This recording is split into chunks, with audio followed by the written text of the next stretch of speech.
kind of funny. I mentioned this in one of the videos.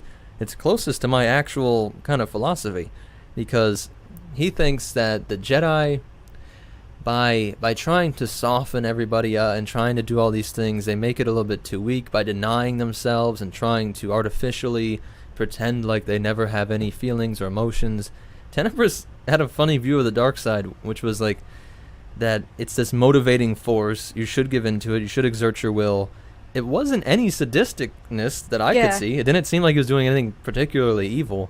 And he said the way you defeat the Jedi is to make it so that the entire galaxy, universe, is so well provided for. Everybody's needs are met. Everybody is self-sufficient, strong, independent people, that they don't need this external judiciary force to come in. They don't need, like, the Jedi, I think he saw them as kind of like babysitters almost. Yeah. And, like, basically they were just kind of pacifying everyone so that they could kind of look over everyone and keep them, just make sure everybody's happy and okay. Whereas he felt like maybe if we were all just strong and working towards the same goal, we would make a stronger people, because each of us on our own would be, like, stronger. And he accurately a real thing in our thing. Everybody kumbaya, nature and all this stuff, and I love a lot of that stuff too.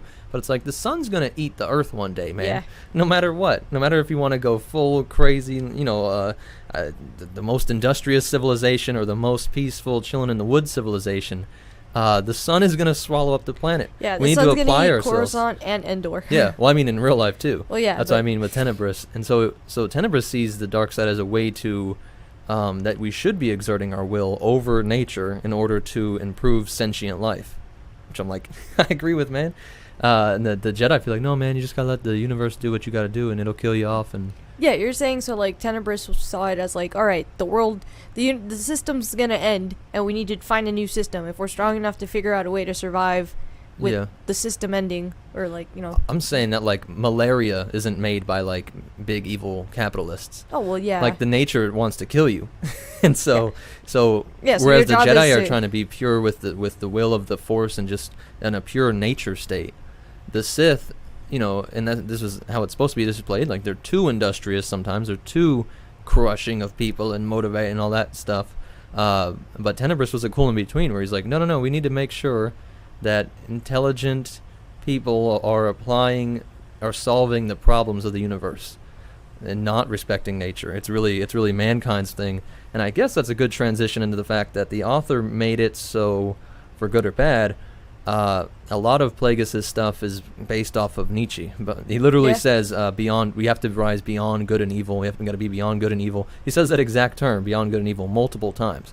So it's the idea that, man, we got to rise above this simple, and I think it's because his master was Tenebrous. It was a different kind of Sith thinking.